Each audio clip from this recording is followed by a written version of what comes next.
Coucou tout le monde, me revoilà aujourd'hui pour vous présenter un petit peu, suite à la demande d'une youtubeuse, ces fameuses petites encres. Donc les encres E-Ink de chez Aladdin. Donc ce qu'il faut savoir en premier, c'est que ces encres là, donc vous avez toute une gamme de couleurs, alors je ne sais plus combien il y en a dedans. Ce qu'il faut savoir, c'est que vous avez deux types d'encre. En fait, dans les encres E-Ink, vous en avez qui sont brillantes, on va dire, sans pigment, sans reflet, rien du tout.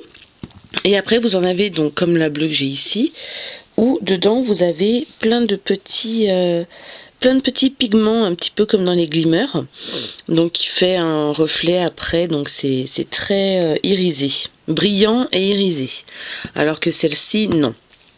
Donc après il y a différentes techniques pour les utiliser, pardon. Donc je vais juste vous en montrer quelques-unes parce que les méthodes sont très nombreuses, on va dire. Donc voilà. Donc ce qu'il faut savoir, c'est que ces encres là, vous pouvez les mélanger entre elles, c'est-à-dire vous pouvez vous créer donc un spray avec donc de l'encre E-Ink et avec de l'eau. Vous pouvez les mélanger entre elles. Vous pouvez rajouter, si pour vous ce n'est pas assez irisé ou que vous avez choisi une couleur simplement brillante, vous pouvez rajouter des Perfect Pearl dedans ou des micro paillettes pour donner un petit peu de reflet. Voilà, donc après je vous montrer un petit peu la première utilisation. Alors je sais pas si c'est peut-être pas tout le monde qui a ce genre d'outil. Ça s'appelle un brayeur. Donc ça en fait, celui-ci je l'avais acheté, donc il n'est pas du tout normalement consacré au scrap. Je l'avais acheté dans le rayon pâte Fimo pour étaler donc la pâte, mais avec ça en fait ça donne des super effets. Donc je vais vous montrer. On va prendre donc la couleur rouge, donc bien secouer hein, par contre, parce que sinon la couleur reste bien au fond. Donc on secoue, voilà. Donc quand vous ouvrez en fait vous dévissez et ça vous fait une petite pipette. Voilà. Donc on prend une goutte d'encre. On peut faire des gouttes par-ci par-là. Alors j'espère que vous allez bien voir hein, parce que c'est pas évident de filmer avec l'appareil photo. Vous prenez votre brayeur, vous roulez.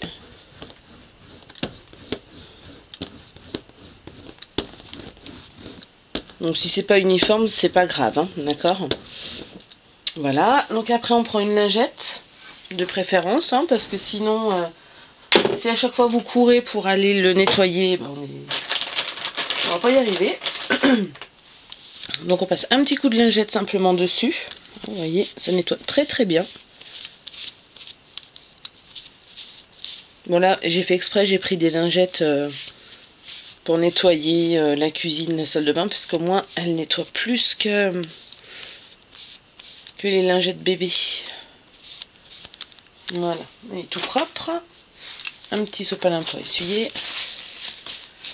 Après, on peut prendre une deuxième couleur. Je sais pas quelle couleur on va prendre celle du jaune.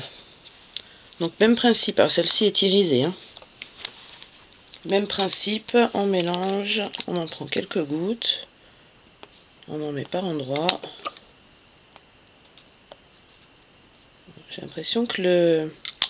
Alors bien se méfier parce que la pipette aurait... Ah voilà, a tendance à se boucher. Voilà, donc on peut mélanger.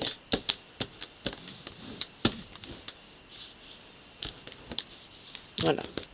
Donc moi je fais exprès de pas trop passer le rouleau parce que ça crée des effets quand même qui sont plutôt sympas.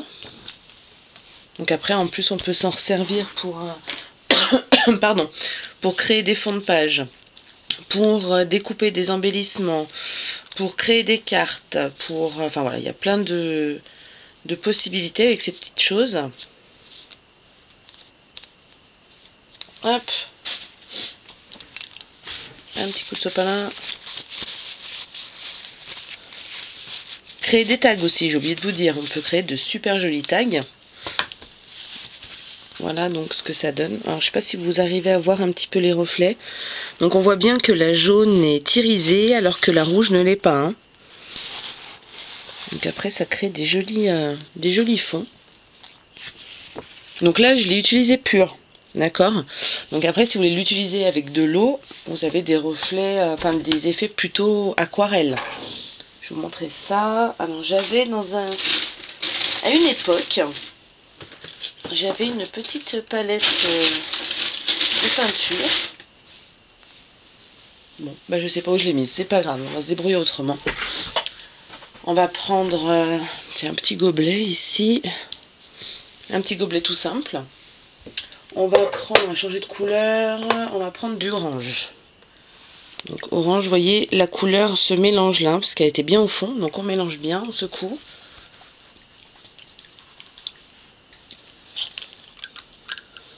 On en met quelques gouttes au fond, si ça veut bien. Et voilà, c'est ce que je vous disais, c'est que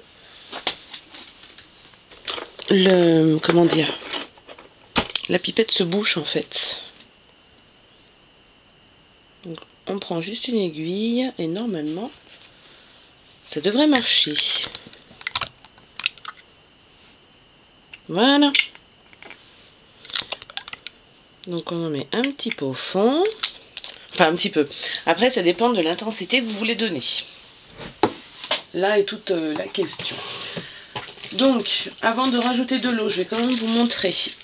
Si on prend une petite fleur blanche, embellissement en bois, enfin voilà, il y a plein de possibilités. Vous prenez donc votre fleur. J'avais un pinceau, il est là.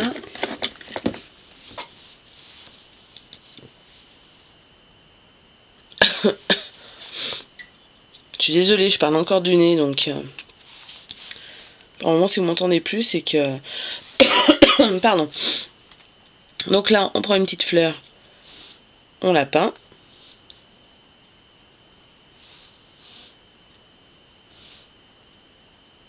Voilà. On prend une petite pince pour vous montrer.